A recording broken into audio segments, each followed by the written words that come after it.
This is just a quick walkthrough of my mobile app that I created for this module. So you just go in here. You can see we have our main activity right here. Our basically our layout right here.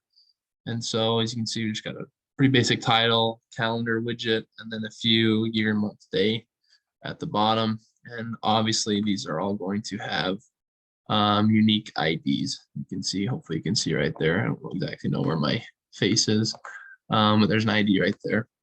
So if we go to the main activity, we're just going to start and we're going to do the start creating our variables, which we then on the create function, we're going to get our content view from the activity main, and then basically get all of these ID tags from them. And so now we have the element here stored in these variables.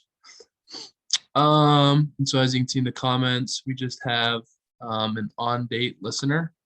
So anytime that we change the date on our calendar, it's going to grab the calendar day of the month, the calendar year, and the calendar month.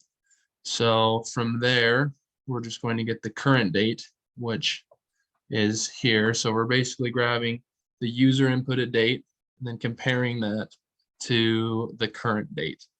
And then we simply subtract the two. We get a year difference, a month difference, and a date difference.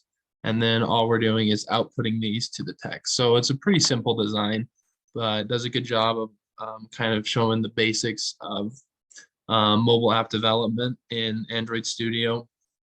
And I think you kind of learn a little bit about the on-date change listener, which probably isn't something that everyone learns about. And we also are utilizing the calendar. Believe it's a library. Yep. So yeah, java.util.calendar. We're also utilizing that in getting the current date. So if we run this real quick, should take a minute and then it'll pull up. So yeah, you can see module 2, calculate difference from current date. So today is April 5th because I'm fairly late in turning this in. But if we click here, you'll see that it's a 2 days difference. Click back, it's negative 2 days difference. And so now it's a month and negative 10 days or 10 positive days. So it's just a simple way of seeing the difference in dates. So for example, if I'm looking at August 20th, it's 4 months and 15 days away. Or you can do the opposite where you want to see how long ago February 2nd was. It was 2 months and 3 days in the past.